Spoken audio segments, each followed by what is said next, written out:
Ada Teresa, masih ada Teresa. Sejauh ini. Udah kata Bu Ita udah pindah-pindah terus gitu. Tadi pagi di situ, kerjaan kedua ke sana, ini ketiga di sini. Hah? Daftar apa? Bisa. Oke ya, kita mulai saja ke materinya. Saya akan coba share screen. Masih about globalization. Nah, jadi globalisasinya kita pelajari sedikit, informasi sedikit tentang kondisi yang terjadi saat ini, yang terjadi di masa kini, zaman now. Jadi nggak usah khawatir, tidak usah terlalu ada positif impact dan negatif impact-nya kan. Nah, jadi sebetulnya ya secara tidak langsung kalau kita belajar sejarah, jadi kita bicara globalization ini dimulai dari ada yang kalau kalian belajar sejarah itu namanya itu revolusi industri. Nah, ketika mulai ditemukannya mesin-mesin, ditemukannya ya teknologi yang membantu pekerjaan manusia lah, mempermudah. Nah, memang setelah pertama kali ditemukan teknologi, semua orang, semua ahli di ini itu menggunakan teknologi tersebut. Jadi dari pertama contoh misalkan waktu pertama Watt Brothers yang menemukan pesawat. Nah, itu setelah ditemukan, dikembangkan tuh teknologinya. Sampai sekarang kalian bisa nikmati namanya pesawat terbang untuk sampai pesawat terbang yang itu pesawat yang besar, kapasitas lebih dari 100 orang. Itu sebenarnya dikembangkan terus. Jadi ketika dimulai munculnya revolusi industri waktu itu di Inggris sampai hari ini, nah itu setelah ditemukannya mesin itu di-upgrade lah teknologinya sehingga untuk mempermudah pekerjaan manusia. Nah, memang lama-kelamaan lambat laun itu memang akhirnya terjadi sampai hari ini kan segala sesuatu sekarang udah full udah hampir semua dilakukan dengan teknologi. Walaupun belum 100% ya, artinya belum 100%, tapi sekarang udah hampir semua menggunakan teknologi. Termasuk kayak gini kita belajar juga pakai teknologi, jadi akhirnya walaupun kondisi situasi tidak memungkinkan datang ke sekolah, tapi karena ada teknologi, nah ini sangat membantu. Kalian tetap bisa belajar, tetap sekolah, nah ada teknologi. Nah, jadi bisa dibayangkan kalau misalkan pandemi COVID-19 ini terjadi di tahun 90-an, di mana belum ditemukan teknologi, internetnya belum ada, terus kalaupun memang internet itu ada tapi masih terbatas, masih mahal. Nah, itu dibayangkan kita sekolah kayak gimana menghadapi semua ini. Nah, jadi sebetulnya di sisi lain, the other side dari globalization memang ini sangat membantu kita, mempermudah tujuan utamanya itu mempermudah aktivitas dan kegiatan yang masyarakat. Nah, jadi tapi itu hanya dilihat dari satu sisi. Tapi di sisi lain, karena manusia ini kan tetap harus memenuhi kebutuhan dan keinginannya. Entah itu barang, entah itu jasa, entah itu mungkin hobinya, entah itu mungkin hal-hal yang memang dia cita-citakan, diinginkan. Nah, akhirnya membuat negara-negara ini karena memiliki sumber daya alam yang berbeda, memiliki factors production-nya itu berbeda-beda dan bisa saling melengkapi, istilahnya gitu ya. Jadi bisa di-combine, bisa untuk memenuhi kebutuhannya. Nah, maka jadilah seperti saat ini, di mana dunia ini sepertinya sekarang dekat, nggak jauh. Nggak ada lagi sepertinya batasan. Bahkan di dalam dunia perdagangan itu, di dunia ekonomi itu, kalau saya bilang udah sekarang itu free trade agreement itu ya yang sudah tidak ada perjanjian yang tanda kutip itu mempersulit, tapi lebih permudah kita untuk mendapatkan produk atau jasa dari negara lain dengan biaya atau dengan harga yang sebetulnya nggak terlalu tinggi. Nah, sebelumnya mahal tuh, sebelum ada free trade agreement, bisa dibayangkan mahal banget mendapatkan produk dari luar itu susah dan harganya pun kalaupun bisa itu mahal. Ya, saya ingat waktu ketika pertama kali mobil Avanza ada muncul sekitar tahun berapa ya, 2000-an ya kayaknya, sekitar tahun 2000 lah ya, sekitar tahun 2000-an lebih, 2010-an ya kalau saya lupa, atau Toyota Avanza mulai masuk di Indonesia itu masih build up, artinya mobilnya masih datangkan langsung dari Jepang. Waktu itu memang kalau mobil tersebut didatangkan dari Jepang. Nah, kita bayarnya satu mobil Toyota Avanza seharga masih mahal sih, 150 juta lebih lah ya. Nah, Indonesia kalau ingin mendapatkan mobil Toyota Avanza itu ditukar sama komoditi, ditukar sama kita tukar sama udang, komoditi udang. Kenapa? Karena di Jepang konsumsi udang itu tinggi, tapi negaranya tidak bisa membudidayakan udang seperti di Indonesia. Nah, jadi terjadi tuh tukar tuh satu mobil Avanza ditukar sama satu konten udang. Cuman kan lama-kelamaan yang tadi, kalau misalkan kita, sedangkan kebutuhan di dalam negeri, orang Indonesia tahu sendiri budaya kayak gitu ya, ada barang baru pasti dibeli, barang baru dicoba, dipakai gitu. Lama-lama kan mahal juga tuh, datangnya dari Jepang harganya sekian, belum nanti sampai Indonesia kena pajak lagi, nanti harus bayar bea cukai dan segala macam, akhirnya harganya dari Jepang 150 juta, nyampe sini bisa jadi 225 juta. Nah, pemerintah kan berpikir keinginan konsumennya, orang Indonesia ini tinggi untuk produk misalkan mobil Toyota Avanza ini. Akhirnya mereka bekerjasama. Akhirnya dibuatlah bukan pabriknya, tapi tempat rakitnya. Jadi spare part mobilnya itu asli dari Jepang, tapi di Indonesia. Itu untuk mengurangi biaya dan sebagainya. Nah, itu sisi lain dari globalization, contohnya gitu. Contohnya ya, jadi karena kebutuhan masing-masing negara yang berbeda, dan ternyata tiap negara bisa saling melengkapi lah ya untuk memenuhi kebutuhan. Nah, jelas dalam bidang ekonomi ya. Jadi selain itu juga nggak cuma di bidang ekonomi, tapi di bidang tourism. Ya, orang suka jalan-jalan sebelum kita suka jalannya, mungkin ada orang luar lagi banyak seringnya pengen ke Bali, orang Indonesia pengennya mungkin ke minimal Singapura, Malaysia, Thailand, Vietnam, Jepang, Korea, atau mungkin Europe tour, tour ke Eropa. Nah, itu akhirnya karena kebutuhan, keinginan, dan bisa saling mencukupi dan melengkapi antar negara, maka terjadilah di situ komunikasi dan kerjasama yang dalam tanda kutip akhirnya mempermudah. Ya, jadi negara-negara juga, tiap negara juga sekarang untuk ekspor barangnya lebih mudah, nggak sulit tuh, nggak kena pajak, terus nanti nggak kena biaya cukai itu di pelabuhan, kayak itu nanti di namanya di airport untuk pengiriman barang, itu nggak ada biaya lagi, supaya barang itu untuk saudara harganya jadi nggak mahal di luar. Nah, seperti itu. Jadi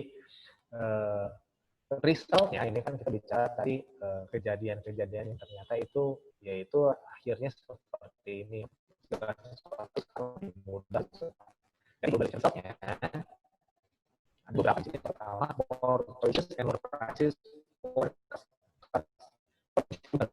Jadi sekarang kita lebih banyak pilihan. Potong-potong tadi, Pak.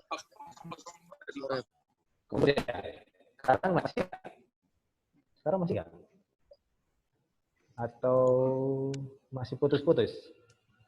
Sekarang enggak. Sekarang enggak. Oh, tadi aja ya. Oh, ini kalian ngechat ya. Oke. Saya keluarin dulu fitur chatnya biar kalian tahu.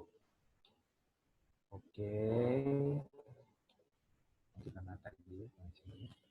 Oke, semoga nggak putus-putus lagi. Oke, putus-putus Pak. Oke, thank you Farel, Teresa mau chat. Oke. Sini dulu ya, biar ketahuan kalau kalian kasih. Sekarang udah enggak ya? Ya. Lancar ya. Putus-putus ya. Oke. Nah, resultnya, result itu banyak. Tapi main resultnya itu yang pertama, more choices and lower prices for the consumer. Nah, kita sebagai consumer, entah itu for good or kita jadi lebih banyak pilihan. Contoh, for example, kebutuhan kita adalah handphone. Nah banyak tuh sekarang tuh, dari merek A sampai merek Z, dari buatan India, buatan Finlandia, buatan Cina, buatan Jepang, Korea, Cina, semua ada. Benar nggak? Benar kan? Nah,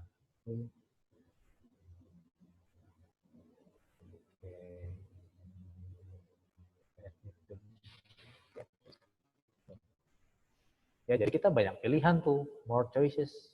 Nggak cuma satu barang produk aja yang bisa memenuhi kebutuhan kita, ya. Nggak cuma more choices, tapi lower prices. Nggak apa-apa. Jadi lower price itu harganya murah kan. Kamu bisa lihat lah, bayangin kalau misalnya handphone aja ya. Sekarang kan banyak produk tuh, dari Cina lah, dari Jepang lah, dari mana itu harganya bisa murah. Dengan specification, dengan spek yang bagus. Nah itu jadi kita sekarang sebetulnya lebih banyak pilihan, harganya pun nggak terlalu tinggi. Ya kalau misalkan bayangkan waktu saya seusia kalian nanti SMA 1 kan. Dulu itu jarang banget orang punya handphone. Jadi kalaupun ada punya handphone itu mahal banget. Saya ingat dulu handphone pertama yang dibeli oleh orang tua saya itu Nokia berapa gitu ya. Itu harganya berapa juta gitu. Terus beli SIM card nomornya itu bisa nyampe 200.000, 250.000. Bayangin lah, mahal banget kan.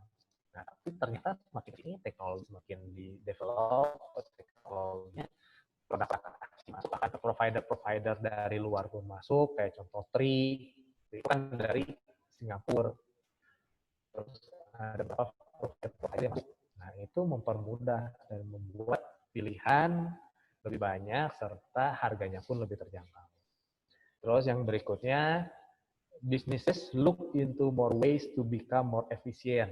Nah, tadi yang saya bilang, jadi sekarang gimana caranya supaya orang yang menjalankan usaha atau bisnis itu usahanya lebih efisien. Contoh, daripada kita kirim barang jauh, transportasi darat ya kita bicara, misalnya kita kirim barang dengan transportasi darat. Nah sekarang ada pilihan lain, ternyata bisa pakai kereta api, bisa pakai pesawat terbang, atau malah bisa shipping pakai kapal laut. Nah itu banyak pilihan tuh, banyak banget pilihannya. Itu mempermudah, jadi lebih efisien. Kalau misalkan pakai kendaraan transportasi darat itu membutuhkan waktu misalkan 7 hari, dengan transportasi laut atau pakai kereta api mungkin bisa jadi 4 hari atau 3 hari. Nah itu lebih efisien, membantu, sangat-sangat membantu. Makanya kenapa kalau perhatikan setiap negara itu istilahnya itu mereka berlomba-lomba membangun infrastruktur supaya jalur distribution lainnya itu cepat. Jadi mau efisien, singkat. Kalau bisa cepat, kenapa harus diperlambat istilahnya gitu kan. Nah, itu. Lalu, why many businesses merge to become multinational? Nah, ada istilahnya itu merger kalau kalian pernah dengar. Merger, contohnya kalau di Indonesia itu Bank Mandiri. Bank Mandiri itu sebelum namanya Bank Mandiri itu adalah gabungan dari beberapa bank. Ada Bank BNI, ada bank apa ya waktu itu ya? Ada beberapa gabungan dari bank-bank kecil itu merger jadi satu. Akhirnya jadi satu Bank Mandiri. Dan itu udah bisa langsung multinasional dengan beberapa syarat. Misalkan kalau mau multinasional, nanti kita belajar juga tuh syaratnya kalau misalkan sebuah bisnis mau become multinasional itu syaratnya apa aja. Modalnya harus berapa, tenaga kerjanya harus berapa. Nah itu. Ya, jadi sekarang lebih mudah, nggak cuma antar perusahaan dalam negeri, tapi dengan perusahaan luar negeri pun bisa. Contoh, ada yang namanya di bank lah ya, kalau kita bicara perbankan, ada kalau kalian lihat kan ada OCBC, bank OCBC, atau bank NST, atau bank Niaga, atau ada bank apa ya, yang dulunya itu Bank BRI, sekarang Nobu Bank. Nah, itu tuh Nobu Bank itu merger antara Bank Lipo dengan Bank Nobu. Nah, itu tuh merger tuh dengan bank asing. Nah, itu juga jadi sama nih, nggak cuma dari sisi ekonomi bisnis, tapi bisa dari sisi nggak cuma production, distribution, and consumer, tapi juga di sisi perbankan, banking, itu juga sama tuh. Jadi yang namanya globalisasi ini di semua aspek kegiatan. Dan bisa out of business. Jadi ya kembaliannya juga bisa. Nah, kalau berikutnya, oke, masih lah. Oke, nah, free trade agreement tadi ya, jadi nggak cuma secara dari sisi good and service, tapi dengan adanya kebijakan free trade agreement, itu more work to job. Ini sebetulnya apa ya, dampak negatifnya lah, kita bicara masalah. Tadi kan di sisi lainnya ya, sisi positifnya ya, dengan adanya free trade agreement, jadi lebih mudah untuk datang barang keluar. Nah, tapi di sisi lain, dengan adanya free trade agreement, more workers solusi job kehilangan pekerjaan. Kenapa? Tadi saya bilang, sekarang dengan pengembangan teknologi development, orang lebih suka, pengusaha lebih suka menggunakan mesin dibanding manusia. Karena gini, kalau misalkan dengan mesin satu hari bisa memproduksi sebuah produk itu mungkin 100 buah. Nah, kalau dia bekerja atau manusia yang mengerjakan, belum tentu satu hari itu bisa memproduksi buah. Makanya tenaga kerja manusia lambat atau lambat akan digantikan tenaga mesin. Contoh, atau jalan tol lah ya. Pak, suaranya ini banget, putus-putus banget Tol tadi. lagi. Sekarang lagi nggak? Oke, saya balas dulu di chat. Oke. Sekarang udah ya? Enggak ya? Atau masih? Udah aman sekarang? Iya. Udah kayaknya, Pak. Oke. Udah kayaknya, Pak. Oke. Maklum lah ya, udah lah ya, nikmati saja. Nah, jadi more workers losing jobs since government can no longer protect them from foreign competition. Nah, sama, jadi bukan hanya labor-nya, tenaga kerja itu digantikan dengan teknologi dan mesin, tapi tenaga kerja asing itu masuk ke Indonesia. Nah itu, jadi banyak orang yang kalah bersaing, setelah kalah bersaing ya mereka nggak dapat pekerjaan karena digantikan oleh tenaga asing. Ya, nah itu sedikit lah ya tentang result dari globalization, dari positif side sama negatif side. Nah, next ada karakteristik of globalization. Karakteristiknya, jadi yang banyak karakteristik itu kan kayak apa ya? Lebih ke tanda lah ya istilahnya, itu tanda yang bisa kita lihat, yang bisa kita perhatikan, yang bisa muncul. Ya, jadi karakteristik. Jadi kan karena itu terbentuk dari prosesnya lama. Nah, kita bisa tahu karakteristik itu ciri-ciri atau bentuk seperti apa, gambarannya itu seperti apa. Ya, yang pertama, first, growth in international trade. Jadi perdagangan internasional ini bertumbuh. Jelas lah. Sekarang yang kalian lihat dari contoh produk aja, kita dapat dari negara lain tuh. Mau dari negara mana kita bisa dapat. Contoh yang simpel lah, ini IGCSE, bukunya aja nih, Cambridge IGCSE ini kan, Further Education. Ini kita bisa dapat nih. Kan bukan Indonesia ini, bukan dari Indonesia buku IGCSE ini kan. Kalau kalian lihat di cover depannya itu nih ada saya baca ini. First published in 1999 by Further Education and UK company, UK itu, dari UK itu. Euston Road, London. Ini dari London nih.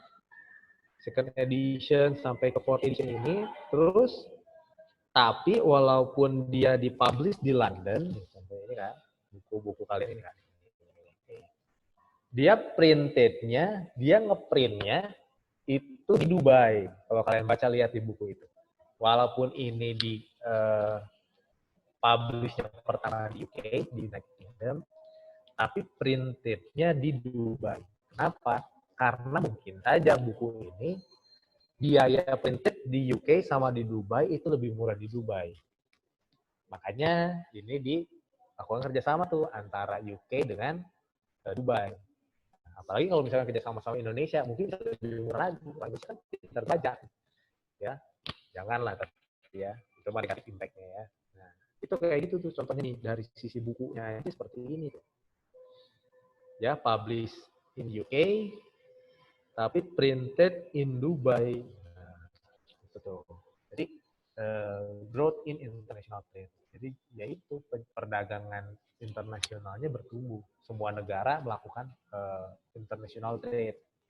And then the second one, dependency on the global economy. Nah, sekarang karakteristiknya itu karena tadi ya, yang tadi saya bilang bahwa semua negara itu dia kan membutuhkan tuh untuk memenuhi kebutuhan masyarakatnya, negaranya. Nah, jadi lama-kelamaan, contoh lah ya, ini example-nya. Kalau misalkan contoh kemarin tuh Hari Raya Idul Adha atau Hari Raya Kurban, konsumsi daging atau konsumsi hewan kurban Indonesia itu meningkat tuh kalau Hari Raya Kurban. Nah, itu tidak bisa memenuhi kebutuhan masyarakat Indonesia.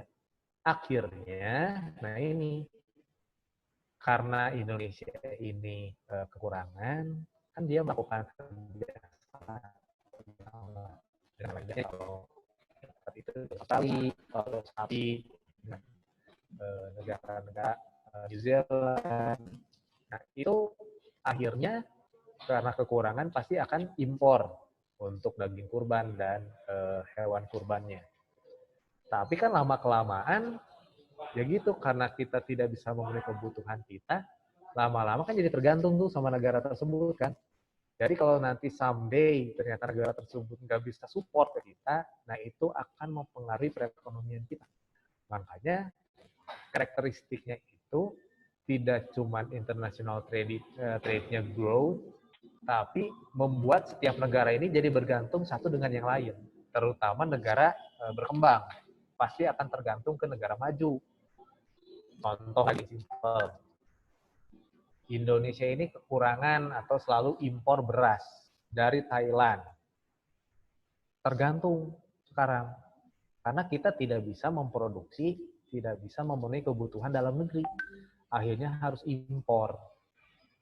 Nah, ini akhirnya tiap negara akan bergantung satu dengan yang lainnya. Terutama yang paling big impact-nya ya tadi negara berkembang itu akan selalu bergantung kepada negara maju. Karena negara berkembang nggak punya teknologi, tapi negara maju itu punya teknologi. Ya. Yang ketiga, third, greater moments of product, service, jasa, orang-orangnya pun, dan dari sisi capital atau modal atau uang. Nah, ini sama nih, perputarannya itu jadi lebih luas seluruh dunia. Apalagi kalau kita bicara international trade, international trading, itu payment-nya harus pakai dolar USD. Jadi perputaran uangnya itu bisa lebih luas.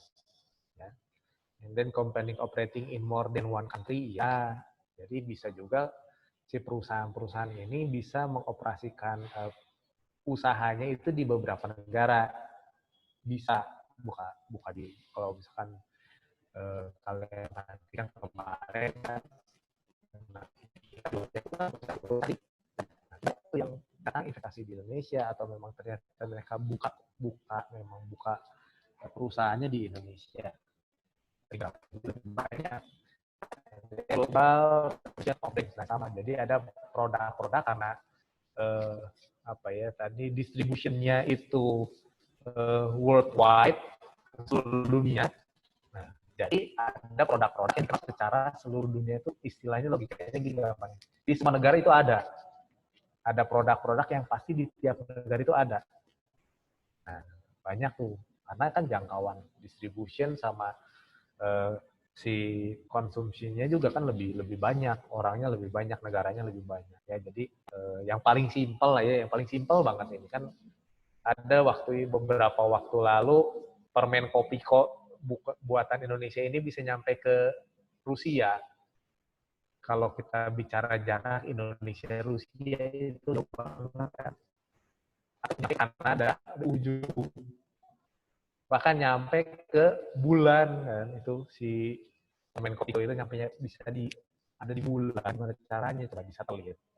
Nah itu sebetulnya yaitu dari hasil international trade, semua negara mengkonsumsi, jadi tahu tuh ada beberapa produk-produk yang dikenal sampai jauh. Nah, Oke, kita coba satu, growth of globalization factor, ini masalah capital production. Ini sudah saya coba jelaskan sedikit.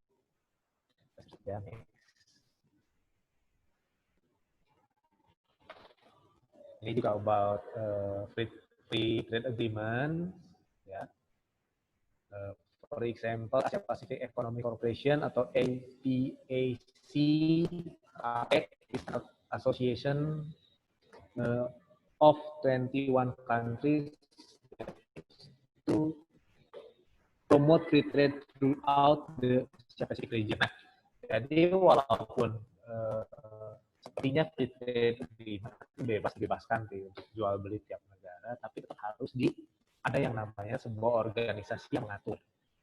Jadi walaupun sepertinya tidak ada batasan ya, no borders, tapi tetap harus ada yang mengatur untuk mengatur lebih termanage dengan baik. Nah, kalau misalkan di Asia Tenggara, bahkan di Asia nih, untuk region Asia atau di Asia itu ada ekonominya, ada namanya itu APAC atau Asia Pacific Economic Cooperation.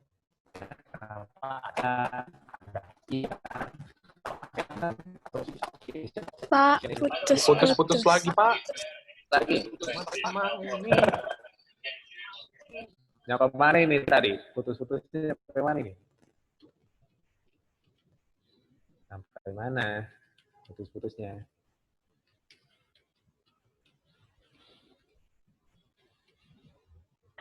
Oke ya. Masih putus-putus apa gimana nih? Sekarang udah enggak, Pak. Sekarang udah enggak, Pak. Ya, jadi udah ya. Kedengeran lagi ya sekarang ya, jelas ya. Ini Pak, biasanya bisa tiba-tiba putus-putus gitu, Pak, habis itu hilang bentar. Oh, gitu ya. Ya nggak apa-apa lah ya. Nanti kasih tahu aja kayak gitu, kalau misalnya keputus ya nggak apa-apa, kasih tahu aja. Takutnya saya ngomong tapi keputus. Ya. Jadi tiap wilayah atau tiap benua lah, kontinen itu juga ada yang ngatur. Kenapa ada Putus lagi, Pak.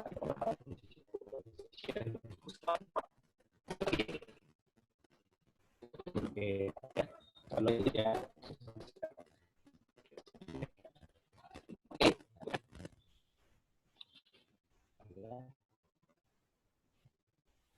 Nah,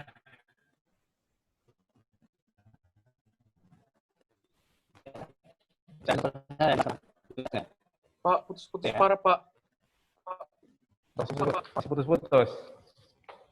Masih putus ya? Sekarang enggak kayaknya. Coba Pak ngomong. Enggak kayaknya. Sekarang enggak? Sekarang udah enggak? Enggak.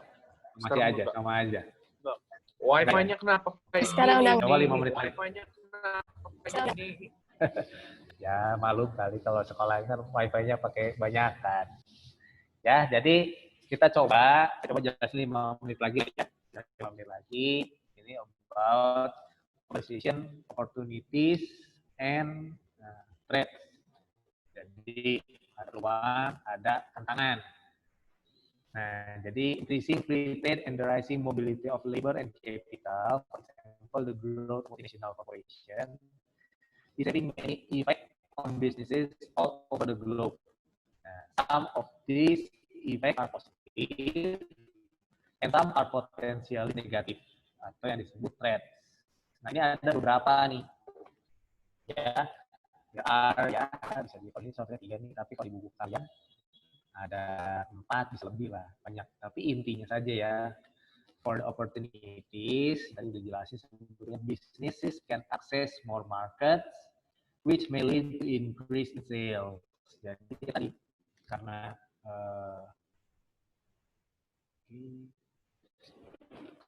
sekarang peluangnya itu pasar lebih luas, cuma di dalam negeri, tapi di luar negeri. Jadi untuk si bisnis atau si pebisnis atau si pemilik usaha itu may lead itu increase in sales. Jadi akan membawa ke pertumbuhan penjualannya.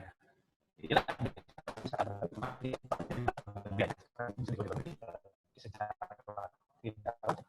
pertumbuhan penjualannya akan meningkat.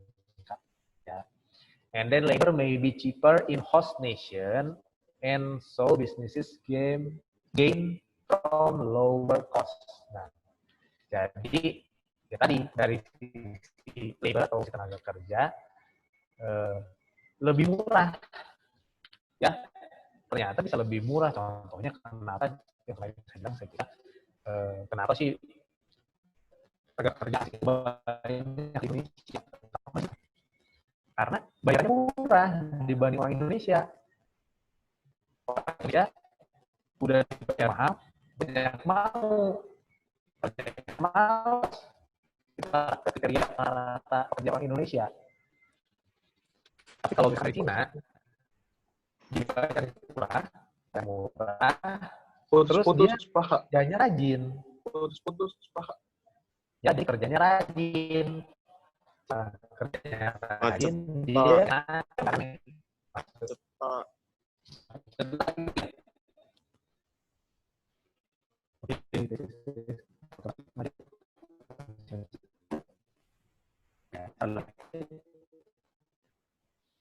ya, kita macet, masih kurang oke. Macet banget, Pak. Masih oke ya. Berarti kita continue next meeting ini ya. Karena kondisinya not smooth seperti tadi. Jadi saya end aja ya.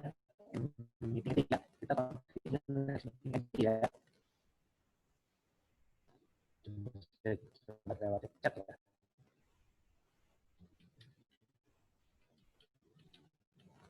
Tes.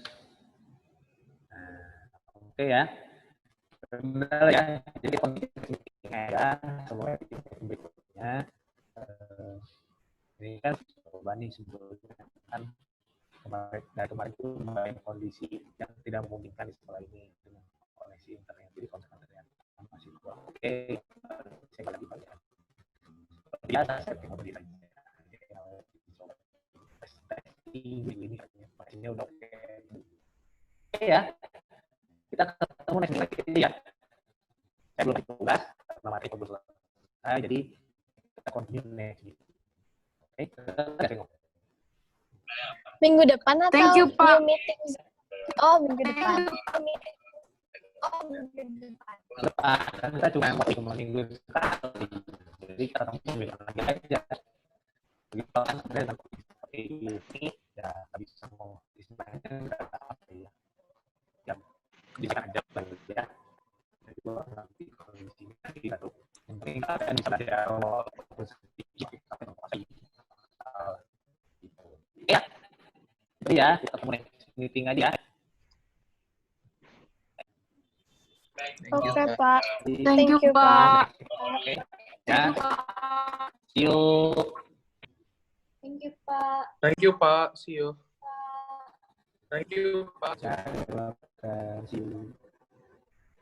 Oke, stop share.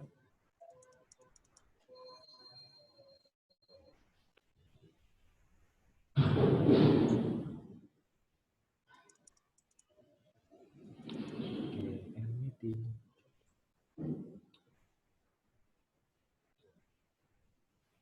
Loh, kok belum end meeting?